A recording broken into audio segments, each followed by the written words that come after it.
राजू और प्रिया की मां रागिनी गोयल 24 अप्रैल को कहीं जाने के लिए घर से निकली पर वापस नहीं आई। अंकल, हमारी मम्मी खो गई है। खो गई है मतलब? ये रागिनी जी हैं, ये अक्सर मेरी शॉप पे आती हैं रिचार्ज के लिए। तुम लोगों ने उसकी मिसिंग कंप्लेंट क्यों नहीं लिखवाई? पहली बार नहीं हुआ है सर कि वो चली गई और लौटी नहीं। इससे पहले भी वो ऐसे ही चली गई थी और 1 महीने बाद लौटी। खबरी के जरिए पता चलता है कि होशंगाबाद में रागिनी का किसी संतोष गुप्ता से अफेयर चल रहा था। नहीं सर, रागिनी के कॉल रिकॉर्ड्स में तो किसी संतोष गुप्ता का नंबर नहीं मिला। पुलिस को 28 अप्रैल को रागिनी की लाश भोपाल में ही एक नाले के पास मिलती है, पर तभी खबरी से पता चला कि रागिनी भोपाल के अलग अलग सस्ते लॉजेस में एक दूसरे ही आदमी के साथ अक्सर आते हुए देखी गई थी।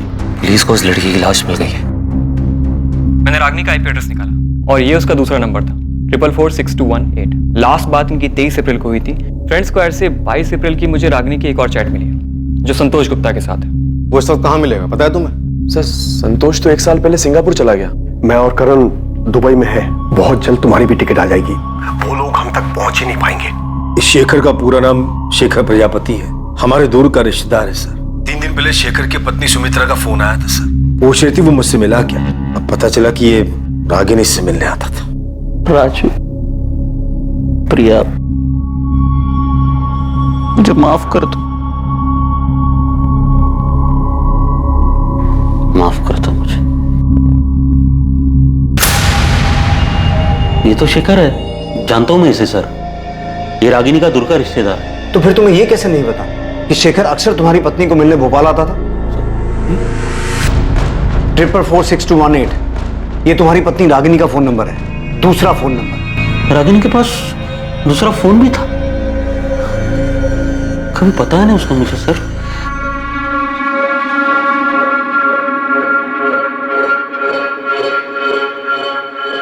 रागिनी, अब तक सब्जी काट रही है तू? बच्चे स्कूल के लिए तैयार हो चुके हैं, टिफिन कब बनाएगी? माँ भी बना देती हूँ।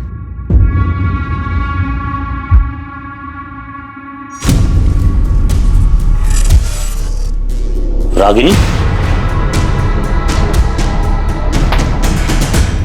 किससे बात कर रहे हो इतने रात के? किसी से नहीं, देखो मैं गेम खेल रही हूँ, बस खत्म ही होने वाला है। मैं कसम खा के कहता हूँ रागिनी हमेशा फोन पे रहती, पर वो किससे बात करती थी, क्या मैसेज करती थी सर, मुझे सचमुच कुछ नहीं पता सर। रागिनी पिछले 3 साल से इस दूसरे नंबर से अलग अलग सोशल मीडिया साइट्स पे एक्टिव थी और रागिनी के उसी सोशल मीडिया अकाउंट से हमें शेखर प्रजापति और संतोष गुप्ता के बारे में पता चला। एक मिनट सर, संतोष गुप्ता के बारे में सर आप ही ने मुझे बताया, पर ये शेखर के बारे में सर मुझे जरा भी अंदाजा नहीं है। सर ये शेखर रागिनी का दूर का रिश्तेदार है, लेकिन मुझे नहीं पता वो रागिनी से छुप छुप कर मिलता था। और अगर पता होता सर तो मैं आपको क्यों नहीं बताता सर, बोलिए ना सर। सर मैं बच्चों को कसम खा के बोल रहा हूँ सर, मुझे रागिनी के बारे में बहुत कुछ नहीं पता सर।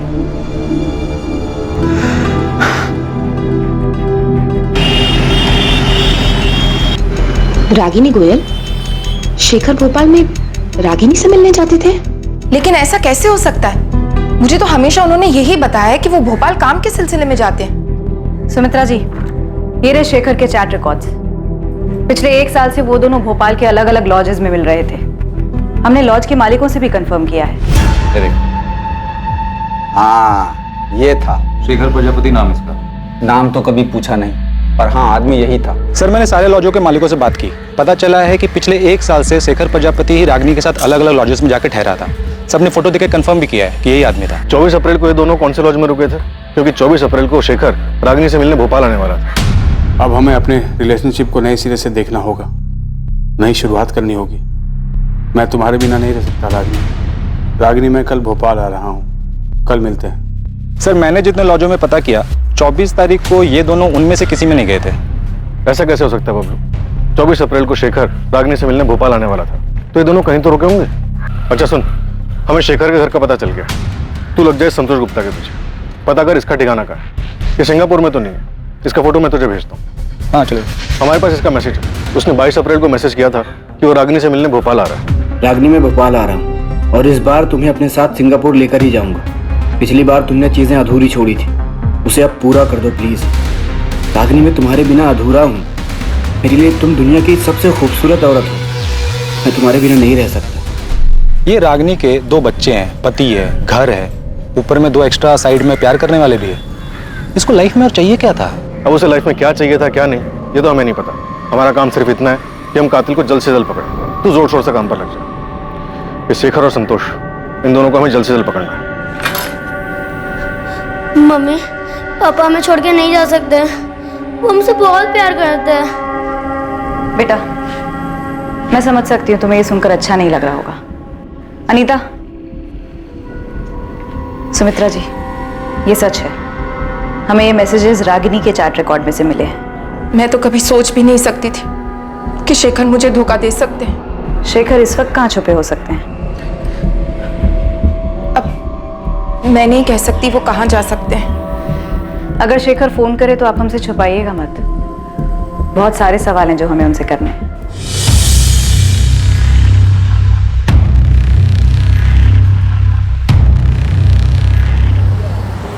सर, अगर संतोष सिंगापुर में आपका फोन नहीं उठा रहा तो इसमें मैं क्या कर सकता हूँ? मेरी खुद उससे 3 महीने पहले बात हुई और इसी नंबर पर जो मैंने आपको नंबर दिया है उसका सिंगापुर का, वही उसका नंबर है। वही नंबर जो अब बंद आ रहा है। गौतम, हमारे पास प्रूफ है कि संतोष रागिनी से मिलने भोपाल आने वाला था। 22 अप्रैल का मैसेज है उसका हमारे पास। मुझे नहीं पता सर कि वो भोपाल आया था, अभी भोपाल में है या फिर सिंगापुर चला गया, मुझे कुछ नहीं पता सर। संतोष की फैमिली कहाँ रहती है इतना तो पता होगा तुम्हें? जी, जबलपुर में है, ये उसी ने मुझे बताया।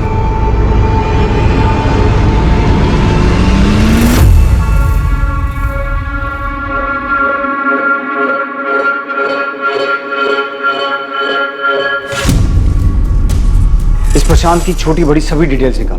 अब मुझे भी उस पर डाउट हो रहा है कि कहीं इसी ने तो रागिनी का मर्डर नहीं किया। सर, मुझे तो इस पर पहले से ही शक। शेखर और संतोष रागिनी से मिलने आते, रागिनी का मर्डर हो जाता है, उसकी लाश मिलती और उसके बाद ये दोनों गायब हो जाते। प्रशांत ने रागिनी को रंगे हाथों पकड़ लिया होगा। फिर उस प्रशांत ने ही कुछ किया है। अगर ये 24 तारीख को फैक्ट्री से नहीं भी निकला तो भी पॉसिबल है कि उसने ये काम किसी और की मदद से किया हो। अगर प्रशांत ने ही रागिनी का मर्डर किया है तो सोचो बच्चों पे क्या बीतेगी जब उन्हें यह पता चलेगा कि उनकी मां का मर्डर उनके पिता ने किया है। सर, मैं प्रशांत की फैक्ट्री जाकर पता करता हूँ। यह पता लगाओ कि रागिनी के मर्डर में उसने किसे और कैसे इस्तेमाल किया है। अगर ऐसा कुछ हुआ है तो मुजरिम जो भी हो हमें उस तक पहुंचना होगा। बच्चों का हक है ये जानने का कि उनकी मां का कातिल कौन है।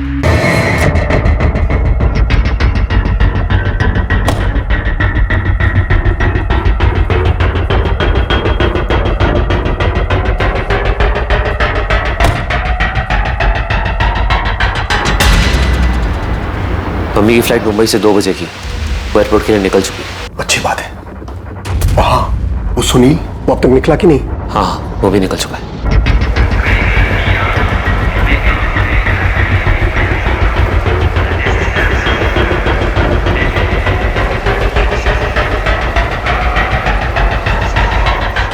अच्छा, वहाँ कोई पूछताछ के लिए आया था?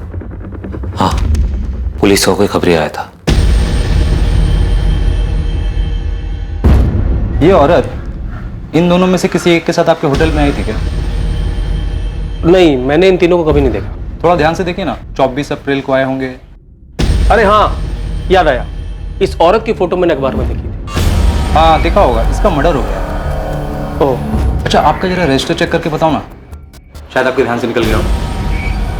परस साहब, रजिस्टर थोड़ा देख लेते तो। वो क्या है ना, पुलिस ना बहुत बेसब्री से ढूंढ रही थी हमको। ठीक है, मैं चेक करता हूँ।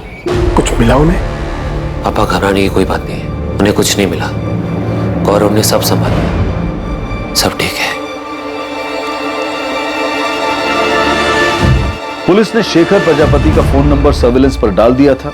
उनके मुताबिक ऐसी संभावना थी कि रागिनी ने अपना मोबाइल मार्केट में स्विच ऑफ किया और उसके बाद तय की गई जगह पर वो शेखर से मिली।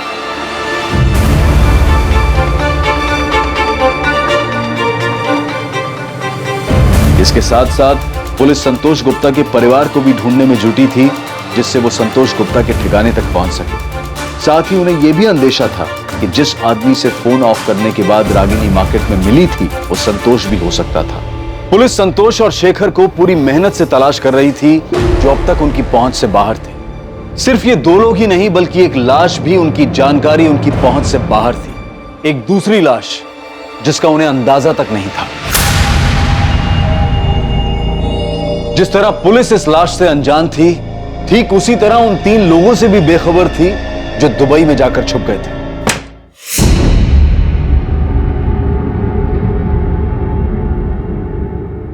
क्या हम इंडिया वापस कभी नहीं जाएंगे? जाएंगे जानवी, क्यों नहीं जाएंगे? बस सिर्फ कुछ ही दिनों की बात है।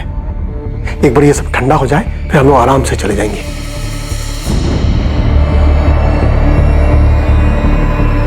क्या सिर्फ एक ही लाश थी जो पुलिस को अब तक नहीं मिली थी, या फिर और भी लाशें मिलनी बाकी थी?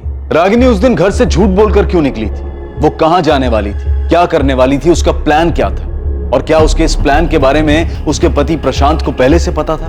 सर, मैंने आपको पहले भी बताया था कि 24 अप्रैल को प्रशांत यहीं फैक्ट्री में था, और ये बात 100% सच है। प्रशांत की वाइफ का मर्डर हुआ है, और जिन दो लोगों के साथ उसका अफेयर चल रहा था, संतोष और शेखर, उन दोनों का कोई अता पता नहीं। तो हो सकता है कि हम एक ही सवाल आपसे बार बार पूछें। अब चूंकि बार बार आप ये सवाल हमसे कर रहे हैं, इसलिए मैंने उसके असिस्टेंट गिरीश से भी पूछताछ की। मैंने उससे पूछा कि 24 अप्रैल को प्रशांत के बर्ताव में कुछ अजीब था क्या? तो क्या बताया गिरीश ने? सर, उसने बताया कि 24 अप्रैल को प्रशांत बार बार आके उससे कुछ ना कुछ पूछ रहा था। अब गिरीश, वो प्राइम चॉइस ऑटोमोबाइल्स का ऑर्डर निकला क्या? हाँ, वो तो कल शाम को ही निकल गया था। शाम को ही? हाँ। और हाँ, ये जेपी स्पेयर पार्ट्स का? सर, वो कैसे निकलेगा? उस ऑर्डर पे तो अभी काम चल रहा है ना। काम हुआ नहीं अभी तक। गिरीश, प्रशांत तुम्हारे पास बार बार आ रहा था, इस बात में क्या अजीब लगा था? जिस तरीके से वो उस दिन बार बार आ रहे थे, ऐसा लग रहा था कि वो ये दिखाना चाहते कि वो फैक्ट्री में ही है। मतलब वो अपनी मौजूदगी जताना चाह रहा था कि वो उस दिन फैक्ट्री में है, और ऐसा वो जानबूझ के कर रहा था? अब सर, जो कुछ था हमने बता दिया। क्या बताऊं मैं सुमित्रा, कुछ समझ में नहीं आ रहा मुझे। प्रशांत, आप जितना जानते हैं मैं तो उतना भी नहीं जानती। आपको ये तो पता है कि रागिनी नहीं रही, मुझे तो ये भी नहीं पता कि शेखर कहाँ है। पुलिस 24 घंटे हमारे घर के बाहर खड़ी है। उन्हें लगता है शेखर ने रागिनी को मारा है। प्रशांत? हाँ, सुन रहा हूँ मैं।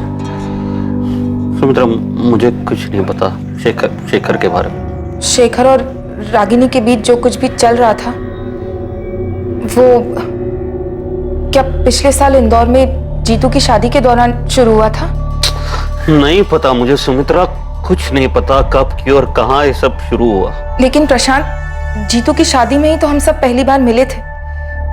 शिवलाल काका भी यही कह रहे थे कि शेखर और रागिनी उससे पहले कभी नहीं मिले थे। रागिनी मेरे लिए एक पहेली थी, पहेली है, जान ही नहीं पाया मुझसे।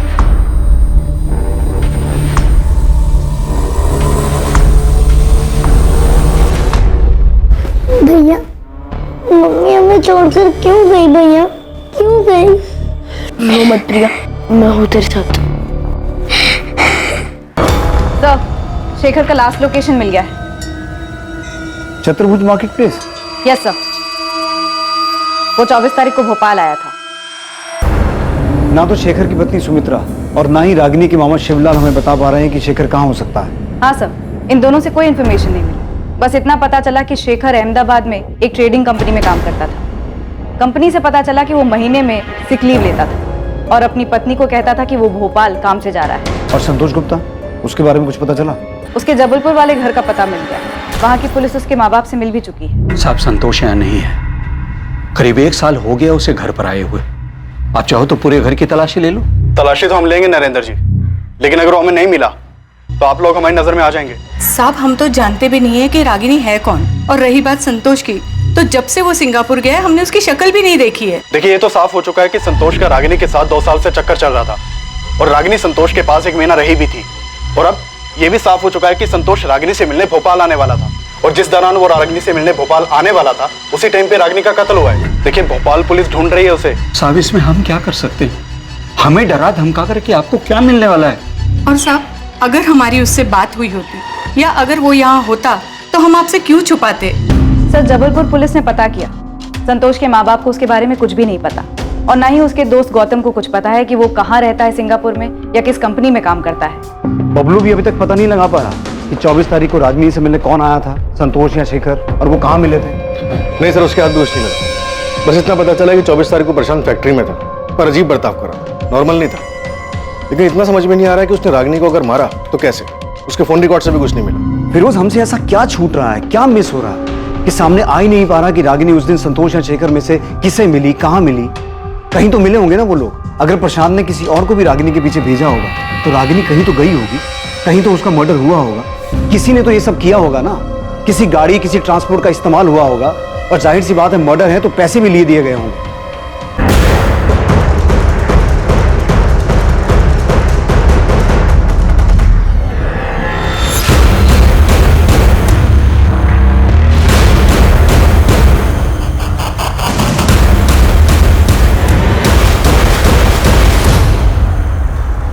ऐसा कैसे हो सकता है कि मर्डर करने वाले ने कोई गलती नहीं की?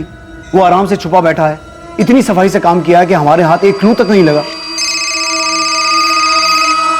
सर, इंटरनेशनल नंबर है, उठाओ। हेलो सर, मैं संतोष गुप्ता बोल रहा हूँ। संतोष, कहाँ हो तुम? हाँ संतोष, कहाँ हो तुम? सर, मैंने रागिनी को नहीं मारा है। देखिए सर, मैं रागिनी को भोपाल में मिला जरूर था, लेकिन मैंने उसको नहीं मारा। देखिए, मैं रागिनी से प्यार करता था, उससे शादी भी करना चाहता था। संतोष, तुम अभी कहाँ हो? सर, अभी मैं सिंगापुर में हूँ। जब मैंने न्यूज़ देखा कि रागिनी का किसी ने मर्डर कर दिया तो 30 तारीख को मैं सिंगापुर वापस आ गया था। तुम रागिनी से मिले थे? हाँ, 23 तारीख को भोपाल में मैं रागिनी से मिला था। रागिनी, मुझे सिंगापुर में नई जॉब मिल गई है और सैलरी भी बहुत अच्छी है। तुम चलो ना मेरे साथ सिंगापुर, हम दोनों बहुत खुश रहेंगे। संतोष, इतने दिनों बाद तुम्हें देखकर बहुत अच्छा लग रहा है। तो फिर चलो ना मेरे साथ रागिनी। रागिनी, मैं तुमसे बहुत प्यार करता हूँ और मुझे हमेशा से ही लगता है कि हम दोनों एक दूसरे के लिए ही बने। किस्मत ने हमें फिर से मिलाया है, इस बार मौका हाथ से मत जाने दो। 2 साल पहले भी मैंने तुम्हें मनाने की कोशिश की थी कि शादी कर लेते, नई दुनिया नया घर बनाते। रागिनी, हम जबलपुर चलते हैं, वहाँ चल के शादी कर लेते। वहाँ पे मेरा अपना घर है, मम्मी है, पापा है, वहाँ कोई प्रॉब्लम नहीं होगी। नहीं संतोष, मैं अपने घर जाऊंगी। पर क्यों? वो घर तो तुमने छोड़ दिया ना रागिनी, फिर क्यों वापस जाना चाहती हो? बच्चों के लिए, मुझे उनकी याद आ रही है। रागिनी, पूरा 1 महीना हो गया तुमको घर छोड़े हुए, और इस 1 महीने में ना तो तुम्हारे पति ने तुमको ढूंढने की कोशिश की है, ना ही तुम्हारे बच्चों ने। फिर क्यों जाना चाहती हो उस घर में? देखो संतोष, मुझे प्रशांत की चिंता नहीं है, पर राजू और प्रिया मेरे बच्चे हैं। अब तक तो प्रशांत ने उन्हें बता दिया होगा कि मैं उन्हें छोड़कर चली गई। रागिनी, रागिनी, मेरी बात समझने की कोशिश करो। तुम्हें लाइफ में क्या चाहिए? तुम प्रशांत के साथ खुश नहीं थी इसलिए मेरे पास आई ना। अब मेरे पास खुश हो तो खुश रहो ना। रागिनी, मैं तुमको बहुत प्यार करता हूँ, तुमको जिंदगी भर खुश रखूंगा। एक काम करते हैं, हम अभी शादी करते हैं आज। नहीं संतोष, बेहतर यही होगा कि मैं अपने घर चली जाऊं। रागिनी, मैं तुम्हारे बिना नहीं रह सकता, और मैं फिजिकल रिलेशन की बात नहीं कर रहा हूँ, सारी जिंदगी साथ देने की बात कर रहा हूँ। रागिनी, मैं सिंगापुर से सिर्फ तुम्हारे लिए आया हूँ, प्लीज हाँ कर दो। रागिनी, क्या सोच रही हो? प्लीज चलो ना मेरे साथ। संतोष, इस तरह से अचानक उठ के मैं तुम्हारे साथ नहीं आ सकती। क्यों नहीं आ सकती? 2 साल पहले भी तो अचानक ही होशंगाबाद आई थी ना मेरे पास। तुमने मुझे तक नहीं बताया था, सीधा आके डोरबेल बजाई थी, और जब मैंने दरवाजा खोला तो सामने तुम खड़ी थी। फिर अब क्यों नहीं? संतोष, मुझे सोचने के लिए थोड़ा वक्त चाहिए। रागिनी, 2 साल हो गया। ठीक है, तुम्हें जितना वक्त चाहिए तुम ले लो, लेकिन मैं भी तब तक यहाँ से नहीं जाऊंगा जब तक तुम हाँ नहीं कर देती। मैंने उसे मनाने की हर मुमकिन कोशिश की, पर वो मेरे साथ नहीं आई। तो भोपाल में ही था, उसकी हाँ सुनने के लिए उसे फोन करता रहा, उसने मेरा फोन ही नहीं उठाया, और 24 के बाद तो उसका फोन ही स्विच ऑफ हो गया। तो तुम तब भी भोपाल में ही थे? हाँ, मैं भोपाल में था, होशंगाबाद में। और फिर मैंने न्यूज़ देखी कि रागिनी का मर्डर हो गया, तो मुझे लगा रुकने का कोई मतलब नहीं है, इसलिए मैं वापस सिंगापुर आ गया।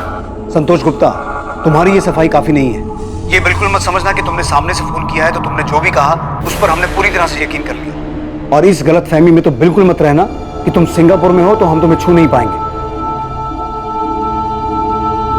हेलो हेलो,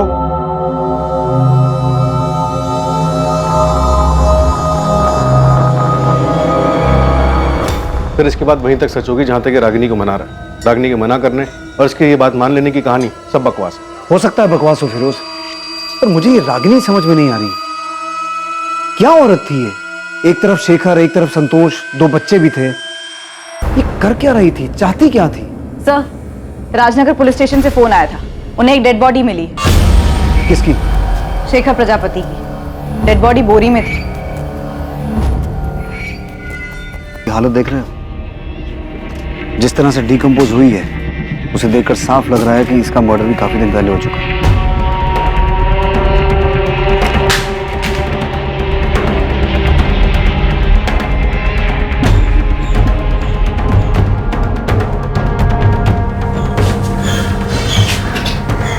क्या हुआ? क्या हुआ? पुलिस को शेखर की डेड बॉडी मिली।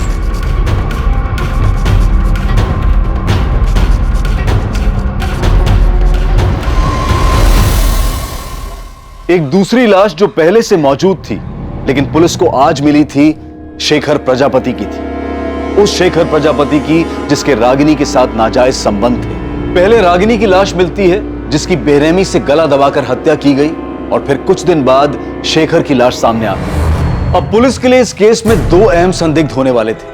पहला रागिनी का पति प्रशांत और दूसरा उसका चाहने वाला संतोष गुप्ता जो पहले ही सिंगापुर जा चुका था। शेखर की मौत का कारण पुलिस के लिए एक और बड़ा झटका साबित होने वाला था।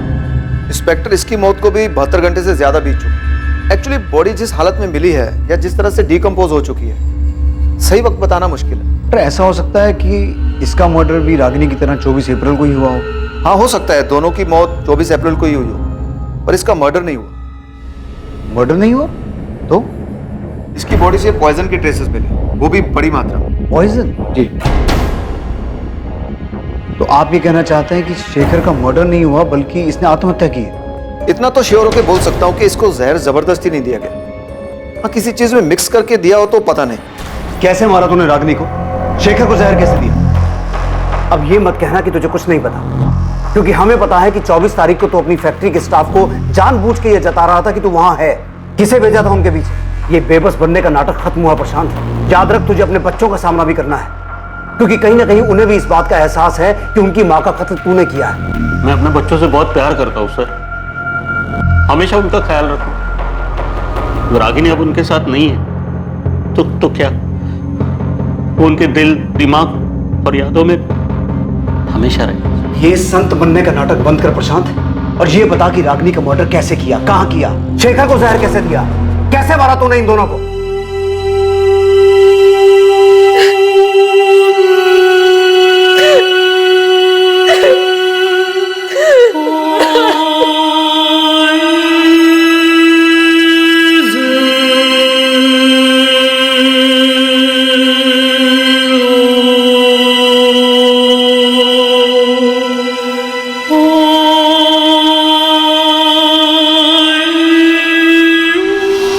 तेरे बच्चे राजू और प्रिया, शेखर की बेटी नेहा, इन सब मासूमों की जिंदगी बर्बाद कर दी। नहीं की सर, मैंने किसी की जिंदगी बर्बाद, किसी को कोई दुख नहीं दिया मैंने। रागिनी ने सब बर्बाद किया सर।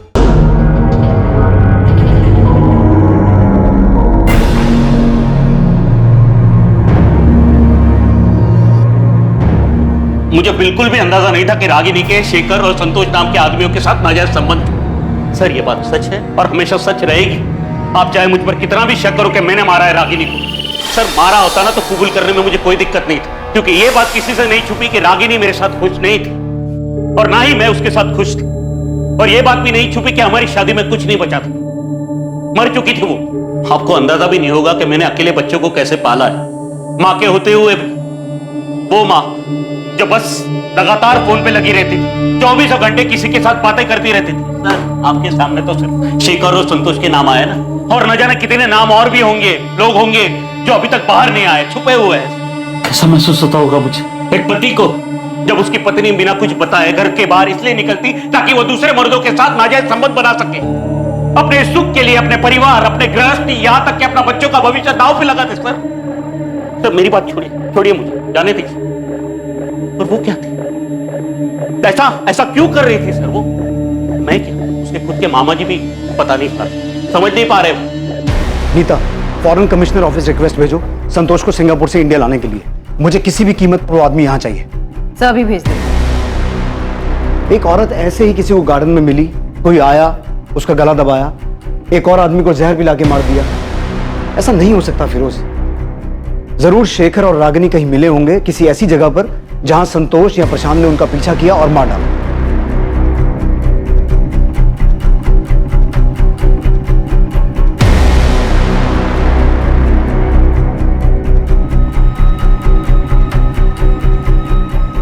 बबलू से कहो एक टीम से काम नहीं हो रहा, 10 लगाए, और चाहिए और लगाए, लेकिन किसी भी तरीके से यह पता लगाए कि उस दिन शेखर और रागिनी कहां गए।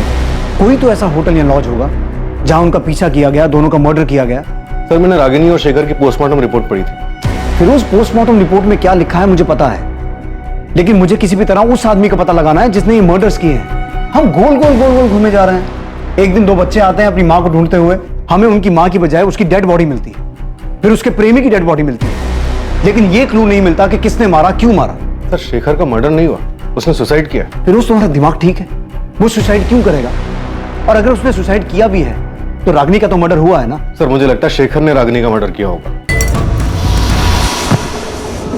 पहले उसने रागिनी को मारा, फिर उसने सुसाइड किया, और फिर आसमान से कोई टपका जिसने दोनों की डेड बॉडी को बोरे में डाल के ठिकाना लगा दिया। फिरोज, मुझे कोई थ्योरी नहीं चाहिए, ये केस ऐसे बंद नहीं हो सकता। मुझे किसी भी हाल में उस मर्डर का पता लगाना है। उसने क्यों मारा, कहां मारा, कैसे मारा, किस मकसद से मारा, इन सभी सवालों के जवाब चाहिए। अंडरस्टूड?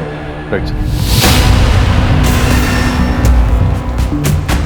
रागिनी और शेखर कहां मिले थे, रागिनी को कहां मारा गया, शेखर को कहां जहर दिया गया, या उसने खुद अपनी जान ली, इन सभी सवालों के जवाब और सच की खोज में पुलिस ने पूरे भोपाल शहर को खंगालने की ठान ली।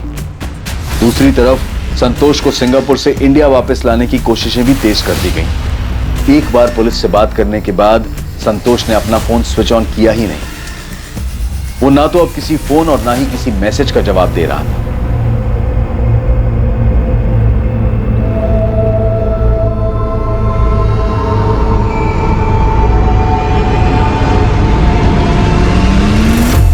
सर बबलू बोल रहा है कि हमें होटल डीटी प्लाजा एक बार देख लेना चाहिए। क्यों, कुछ मिला तुझे वहां?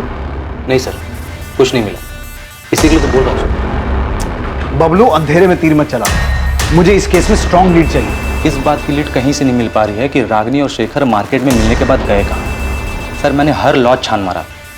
डीटी प्लाजा आपके सामने इसलिए रख रहा हूँ क्योंकि सर इसका जो मैनेजर है गौरव सिंधिया, वो मुझे रजिस्टर दिखलाने से मना कर रहा है। 24 तारीख को रागिनी और शेखर नाम से कोई एंट्री नहीं है रजिस्टर में, मैंने चेक किया है, वो लोग यहाँ पे नहीं आए। अरे हाँ, तो कौन सा असली नाम लिखवाने वाले थे रजिस्टर में? नाम बदल के आए होंगे। हाँ, अगर नाम बदल के भी रहते तो शक्ल तो याद रहती ना। और वैसे भी 24 तारीख को होटल पूरा खाली ही था। मैं कह रहा हूँ ना कि वो लोग यहाँ पे नहीं आए। सर ये बोल के उसने मुझे डरका दिया, पर छोटा सा होटल है और फील्डिंग की तो पता चला होटल में काम करने वाला एक बंदा है सुनील मीना नाम का, जो लंबी छुट्टी पर गया है। बबलू भाई, झोल क्या है वो तो पता नहीं, लेकिन उस होटल में एक वर्कर सुनील मीना 27 अप्रैल से गायब है। गायब है मतलब लंबी छुट्टी पे।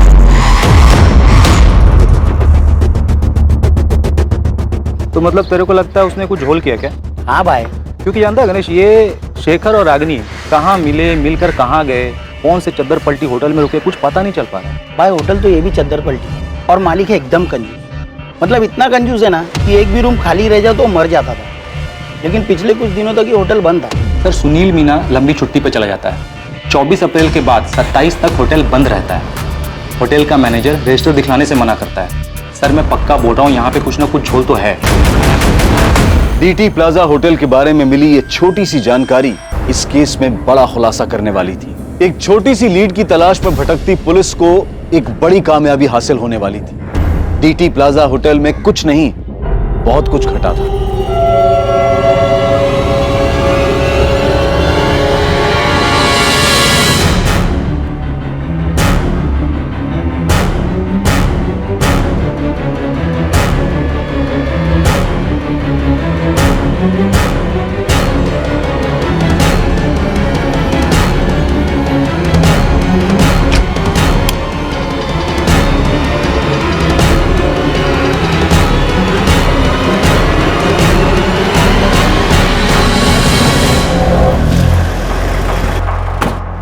तो ही है ना गौरव सिंधिया, यहाँ का मैनेजर? हमारे आदमी को रजिस्टर क्यों नहीं दिखा रहा था? चल रजिस्टर निकाल। सब ये रहा।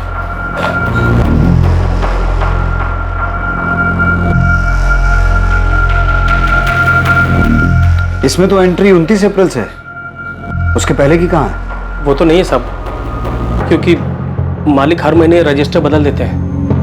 हिसाब किताब के लिए पुराना रजिस्टर साथ ले जाते हैं सब। पुराना रजिस्टर अपने साथ ले जाते हैं, लेकिन अप्रैल का महीना 30 का होता है और इसमें एंट्री 29 तारीख से है। तो नया रजिस्टर लगाने के लिए महीना खत्म होने का इंतजार क्यों नहीं किया? सब वो इस बार थोड़ा जल्दी लगे सब। सुनील मीना नाम का एम्प्लॉय यहीं काम करता है ना? जी सब। कहाँ है वो? बुलाओ उसे। सब वो छुट्टी पे गाँव गया सब। बड़ा शहंशाह आदमी है, गांव गया है और फोन बंद करके बैठा है। वैसे तेरे मालिक धर्मेंद्र तिवारी का भी फोन बंद है, उसका घर भी बंद है, ताला लगा है।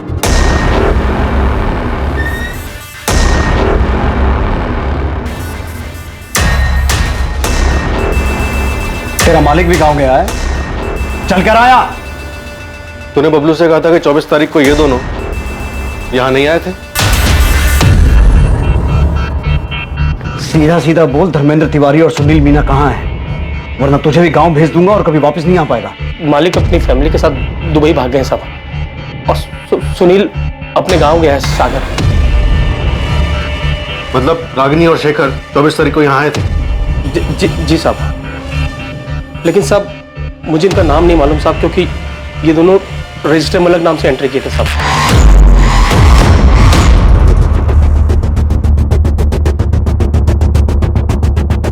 इन दोनों को किसने मारा? इसने या इसने?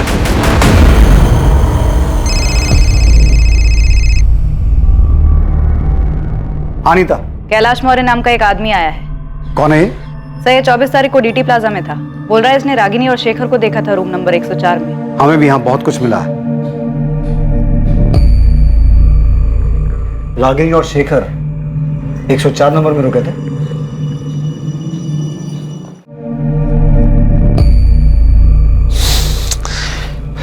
गौरव फोन ही नहीं उठा रहा। तो होटल के लैंडलाइन में फोन करो ना। किया था, पर वहां कांस्टेबल था इसलिए बात नहीं हो पाई। पुलिस को सब पता चल गया क्या? सर मैंने इस औरत की फोटो अखबार में देखी थी कुछ दिन पहले। तो जब देखी थी तब क्यों नहीं आया हमारे पास? सर मैं बहुत डर गया था। उस दिन मैं डीटी प्लाजा में रूम नंबर 102 में रुका था। वो मैं क्या? सर मैं एक लेडी के साथ गया था। बीबी को झूठ बोला था कि इंदौर जा रहा हूँ कुछ काम से। देख कैलाश, हमें तेरे अफेयर में कोई दिलचस्पी नहीं है। रागिनी और शेखर के बारे में बता। ये दोनों रूम नंबर 104 में रुके थे। इतना चिल्ला रहे थे, इतना झगड़ा कर रहे थे कि मैं परेशान हो गया था। एक बार नहीं बोला ना। देखो शेखर, तुम मेरे साथ जबरदस्ती नहीं कर सकते हो। या तो तुम अभी डिसाइड करो, ये आज हम दोनों की जिंदगी का आखिरी दिन होगा। बोल रहा हूं मैं। तुम्हें होश भी है? तुम क्या कह रहे हो? हाँ, तुम्हारी भी फैमिली है और मेरी भी। हमारे बीच जो है उससे ज्यादा और कुछ नहीं हो सकता, और उससे ज्यादा तुम डिमांड भी नहीं कर सकते। हाँ क्या है भाई? सॉरी यार, थोड़ा धीरे बात करो। यहाँ तुम लोग चिल्ला रहे हो, मुझे डिस्टर्ब हो रहा है। हम अपने रूम में चिल्ला रहे हैं, तुम्हें इसमें क्या प्रॉब्लम हो रही है?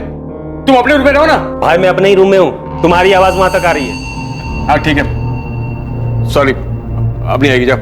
इतना बोलने के बाद भी इनका झगड़ा बंद नहीं हुआ। थक हार के मुझे रूम सर्विस पे फोन करना।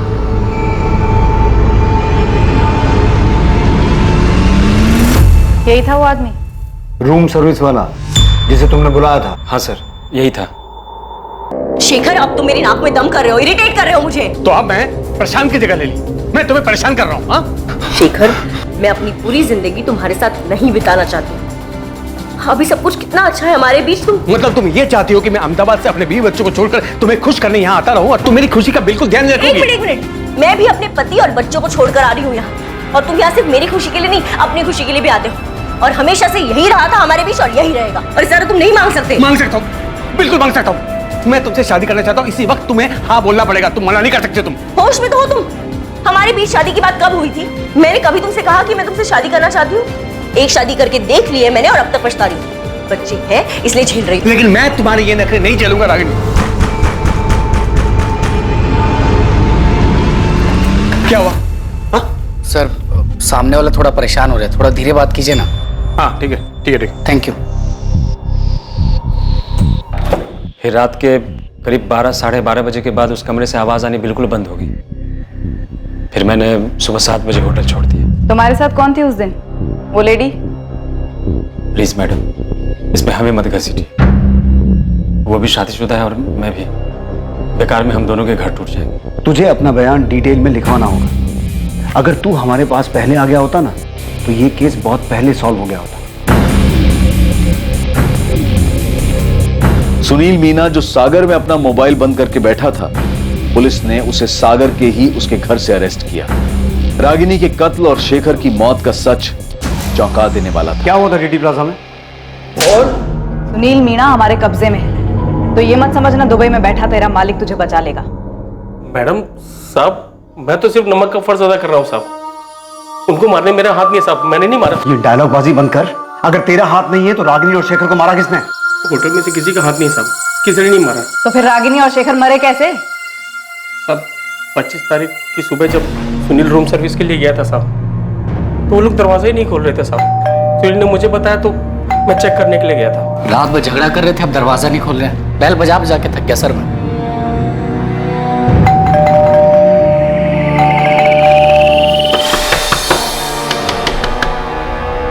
चंद्रप्रकाश जी, गरिमा जी, हम समझ ही नहीं पा रहे थे वो दरवाजा क्यों नहीं खोल रहे। जब उन्होंने दरवाजा खोला नहीं तब मैंने मास्टर। इसकी भी सांसें नहीं चल रही हैं साहब। मैंने तुरंत तिवारी जी को फोन किया साहब, वो फौरन अपने बेटे करण के साथ होटल आ गए। पापा दोनों मर चुके। कैसे हुआ ये? किसने किया? सर पता नहीं सर ये दोनों रात भर बहुत जोर से झगड़ा कर रहे थे। सुबह हमने दरवाजा खोला तो देखा दोनों मरे पड़े हैं। गौरव, तुमने सीसीटीवी चेक किया? कोई आया था इस कमरे में? हाँ सर, चेक किया था। कमरे में कोई नहीं आया था, कमरा अंदर से बंद था सर। हमने खुद मास्टर किसी दरवाजा खोला है सर। सर इन दोनों के बीच में बहुत जोर से लड़ाई चल रही थी। मैंने सुना था ये आदमी इस औरत को शादी के लिए बोल रहा था और ये औरत बार बार मना कर रही थी। पापा एक मिनट, ये बोतल देखिए, इसमें शायद जहर था।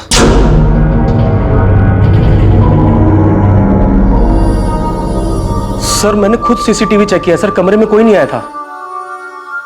सर हो सकता है इस आदमी ने पहले उस औरत को मारा हो और बाद में जहर पी लिया। Oh my God! सर ये देखिए एंट्री। पापा इनके पर्सन की आईडी कार्ड मिले। लड़की का नाम था रागिनी गोयल और लड़के का नाम शेखर प्रजापति। सर वो तो मैं देखते ही समझ गया था कि दोनों फर्जी नाम से ठहरे हैं। अब क्या करें? पुलिस के पास जाएंगे तो खामखा बात फैलेगी, होटल का नाम खराब होगा, धंधा बंद हो जाएगा और हम सब फंस जाएंगे वो अलग। लेकिन पुलिस तो यह मानेगी नहीं कि इन दोनों के बीच झगड़ा हुआ था और इसलिए इस आदमी ने ये सब किया है। पापा हम इनको जानते ही नहीं है, इन्होंने रजिस्टर में भी गलत नाम लिखा है।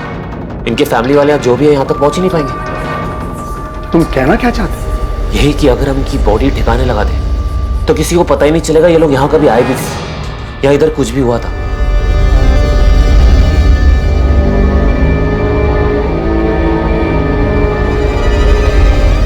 सर इस सुनील ने कबूल किया है किसी ने लाश ठिकाने लगाई थी। बोल।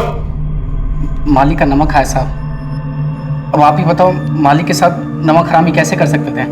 और सब सच कह रहे, इसमें हमारे मालिक का भी कोई कसूर नहीं है साहब। तूने भी नमक खाया है साहब? ये बोल, बॉडीज को ठिकाने कैसे लगाया? गाड़ी किसकी थी? सब वो गाड़ी मेरे दोस्त बिरजू की थी।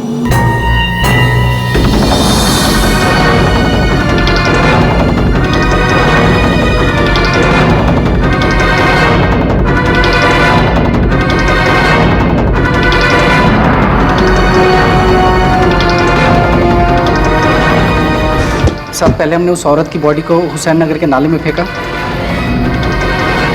और फिर आदमी की बॉडी को चंदन नगर के जंगल में फेंक दिया। होटल में कहीं भी सीसीटीवी नहीं दिखा, सब उखाड़ दिए। वो तो मालिक ने ही कहा था साहब कि सीसीटीवी रजिस्टर हटा दो, वो सब अपने साथ लेके गए साहब। तुम्हारा मालिक धर्मेंद्र तिवारी और उसका बेटा करण दुबई में कहाँ छुपे बैठे हैं? पता नहीं साहब, किसी होटल में है साहब। अभी भी झूठ बोल रहे। देखो सोच लो तुम दोनों, नहीं तो मर्डर करने, मर्डर छुपाने, लाश ठिकाने लगाने और सबूत मिटाने के सारे चार्जेस लगेंगे तुम दोनों को। इस जिंदगी में तो बाहर नहीं आ पाओगे तुम। साहब सच में मुझे कुछ नहीं पता, हमने नहीं मारा उन दोनों को साहब। मैं आखिरी बार पूछ रहा हूं, दुबई के किस होटल में है तेरा मालिक? धर्मेंद्र तिवारी, इस गलतफहमी में बिल्कुल मत रहना कि सारी जिंदगी दुबई में छुप के बैठ सकते हो। भलाई इसी में है कि चुपचाप वापस आ जाओ, वरना तुम्हारी वो हालत करेंगे। सर मेरी बात सुनिए सर। हमने तो सिर्फ बॉडी फेंकवाया था सर, और वो भी हमने इसलिए किया क्योंकि हम बहुत डर गए थे सर। तिवारी, तूने क्या किया था क्या नहीं किया था ये मैं तभी सुनूंगा जब तू मेरे सामने होगा। अभी मैं तेरी किसी भी बात का यकीन नहीं कर रहा हूं। सर मैं सच कह रहा हूं, मेरे पास रजिस्टर और सीसीटीवी फुटेज दोनों है सर, आप चाहे तो देख लीजिएगा। उस कमरे में कोई नहीं गया सर, उस आदमी ने खुद उस औरत को मारा है और फिर कुछ जहर पी लिया। तिवारी, मैं तुझे एक दिन का टाइम दे रहा हूं, रजिस्टर, सीसीटीवी और अपने बेटे के साथ तू मेरे सामने होना चाहिए। और अगर ऐसा नहीं हुआ और तूने वहां से कहीं और भागने की सोची तो याद रख, तुझे वहीं से उठवा लूंगा। और इस बात की गारंटी मैं देता हूं कि तुम दोनों इसके बाद ये जिंदगी जीना नहीं चाहोगे। सर मेरी बात सुनिए सर।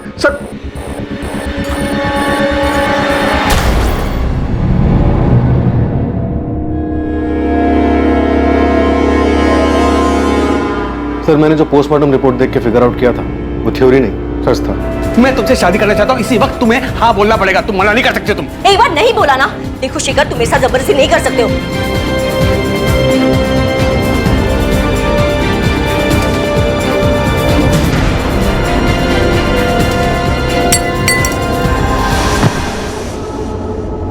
लेकिन मैं ये सोच रहा हूं कि शेखर पहले से ही जहर अपने साथ लेके आया था। मतलब उसने सोच रखा था कि अगर रागिनी ने शादी के लिए हाँ की तो ठीक, वरना वो उसे और अपने आप को मार देगा। करो या मरो वाली हालत। सुमित्रा और उसकी बेटी नेहा के लिए यकीन करना मुश्किल हो रहा था कि शेखर उन्हें धोखा दे रहा था, और उससे भी आगे बढ़कर उसने एक ऐसा जुर्म किया जिससे वो दोनों शायद जिंदगी भर नहीं उभर पाएंगे। प्रशांत और रागिनी के मामा शिवलाल के लिए रागिनी को समझना पहले ही मुश्किल था, और अब शेखर के हाथों हुई उसकी हत्या ने उन्हें और भी सोच में डाल दिया कि आखिर रागिनी चाहती क्या थी, कर क्या रही थी।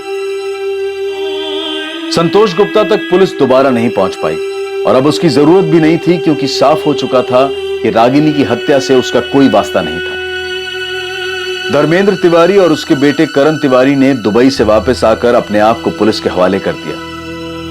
धर्मेंद्र तिवारी, करण तिवारी, सुनील मीना और गौरव सिंधिया पर आईपीसी की धारा 201B के तहत सबूत मिटाने के जुर्म में केस चल रहा है।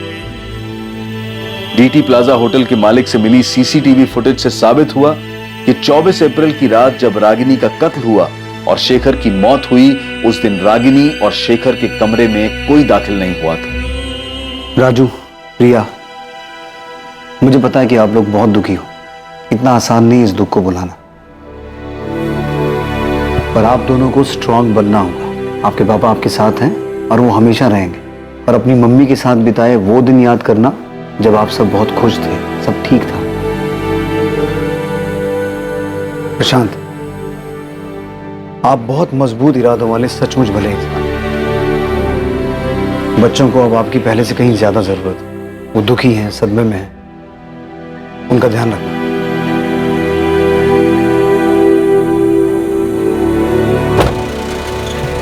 जब बड़े गलती करते हैं तो उस गलती का सबसे ज्यादा बुरा असर बच्चों पर पड़ता है। जब घर के स्तंभ, घर के नींव, माता पिता एक गलत रास्ता चुनते हैं, जो रास्ता उन्हें परिवार से दूर ले जाता है, तब पीछे छूट जाते हैं मासूम बच्चे, जिनकी जिंदगी तहस नहस हो जाती है। परिवार एक इमारत की तरह से होता है जिसे सब लोग मिलकर मजबूत बनाते हैं। ये इमारत प्यार, लगाव, फिक्र और सम्मान पर टिकी होती है। किसी भी परिवार के फलने फूलने में इनका महत्वपूर्ण योगदान होता है, और मासूम बच्चों को माता पिता दोनों की ही बराबर जरूरत होती है। पर इसका यह मतलब कतई नहीं है कि मजबूरी में साथ रहा जाए।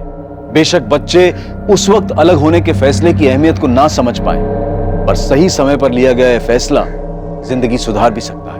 और दूरी से रिश्ता खत्म नहीं होता है, बल्कि दो लोगों के बीच कड़वाहट बढ़ने का खतरा कम हो जाता है। रागिनी और शेखर ने इस रिश्ते से क्या हासिल किया, बल्कि संतोष ने भी क्या पाया। शेखर और रागिनी के बीच जो कुछ भी हुआ उसका अंदाजा भी नहीं लगाया जा सकता, क्योंकि मरने के बाद जिसने उन्हें देखा, वहां जो सुराग मिले उनके मुताबिक कुछ भी साफ नहीं है। बस इतना पता है कि वहां एक जुर्म हुआ, हत्या हुई और किसी ने जहर पिया। इस सब में सच सिर्फ यह था कि दो मासूम बच्चों ने अपनी मां को खोया और एक ने अपने पिता को। ये वो दुखद सच है जिसे झूठ में भी सच नहीं होना चाहिए था। अब मैं अनूप सोनी आपसे विदा लेता हूं, फिर मुलाकात होगी एक और नए केस के साथ। और याद रखें, क्राइम और आपके बीच में सिर्फ इतना फर्क है कि आप कितने सतर्क हैं। सतर्क रहें, सुरक्षित रहें। जय हिंद।